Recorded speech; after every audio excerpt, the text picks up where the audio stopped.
السلام عليكم ورحمة الله وبركاته. إن الحمد لله وحده والصلاة والسلام على من لا نبي بعد أما بعد.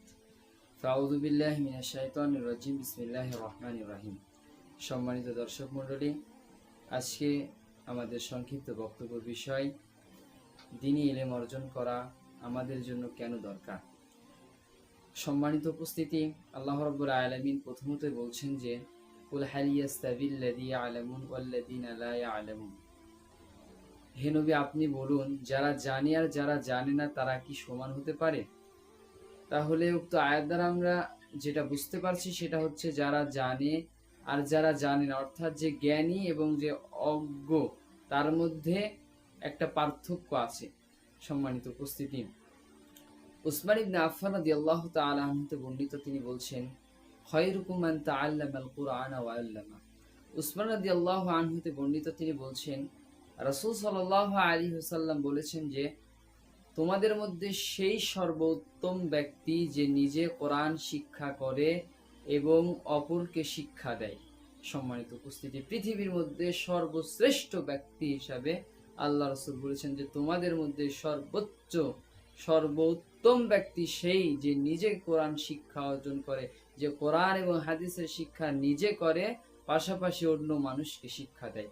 সম্মানিত উপস্থিতি, عن أبي هريرة رضي الله تعالى عنه قال قال رسول الله صلى الله عليه وسلم من سلك طريقا يلتمس فيه علما سهل الله بطريقا إلى الجنة। আবু হুরায়রা রাদিয়াল্লাহু আনহু তে বর্ণিত, তিনি বলেন, রাসূল সাল্লাল্লাহু আলাইহি ওয়াসাল্লাম বলেছেন যে যে ব্যক্তি জ্ঞান অর্জনের পথ অন্বেষণ করতে যাবে, যে জ্ঞানের পথে চলবে, আল্লাহ তাআলা তাকে জান্নাত প্রদান করবেন। সম্মানিত উপস্থিতি, অতএব আপনি যদি জ্ঞান অর্জনের পথে থাকেন তাহলে আপনি জান্নাতেই চলে গিয়েছেন। সম্মানিত উপস্থিতি, তাহলে আমরা বুঝতে পারছি কোরআন এবং হাদিসের জ্ঞান আমাদের ভিতরে থাকা কতটুকু জরুরি। সম্মানিত উপস্থিতি, আমি বলছি না যে আপনাকে মাদ্রাসায় পড়তে হবে, আপনাকে স্কুলে পড়াশোনা করা চলবে না, আমি এ কথা কখনো বলছি না।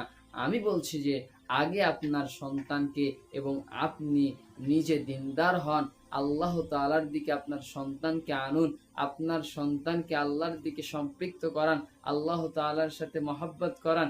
তাহলে যদি আপনার সন্তান যদি শুধু মাদ্রাসাতেই পড়ে, যদি পৃথিবী থেকে জেনারেল ছাত্র যদি একেবারে উঠে যায়, তাহলে এই দুনিয়ায় কে ডক্টর, কে ইঞ্জিনিয়ার, কে আইনজীবী হবে। সম্মানিত উপস্থিতি, এগুলো হচ্ছে দরকার। অতএব জেনারেল শিক্ষা যে আমাদের ভিতর থেকে উঠিয়ে দিতে হবে কথা নয়, এটা করতে হবে, কিন্তু পাশাপাশি আমাদের দিনদার হতে হবে, আল্লাহ ভীরু হতে হবে, আল্লাহ তাআলার সাথে আমাদের একটি মাহাব্বত থাকতে হবে, আমাদের একটি ভালোবাসা থাকতে হবে, আমাদের সাথে তাদের একটি সম্পর্ক থাকতে হবে।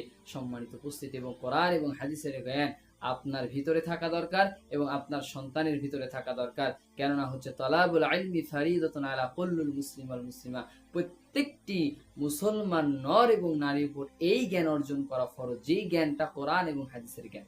তাহলে আগে ফরজ কাজটা করতে হবে। সম্মানিত উপস্থিতি, অতএব আমাদের সকলকে যেন আল্লাহ তাআলা বেশি বেশি কোরআন এবং হাদিসের জ্ঞানকে অন্বেষণ করার জন্য আল্লাহ তাআলা সেই তৌফিক দান করুক। সকলে বলে আমিন। এবং আল্লাহ তাআলা যেন আমাদের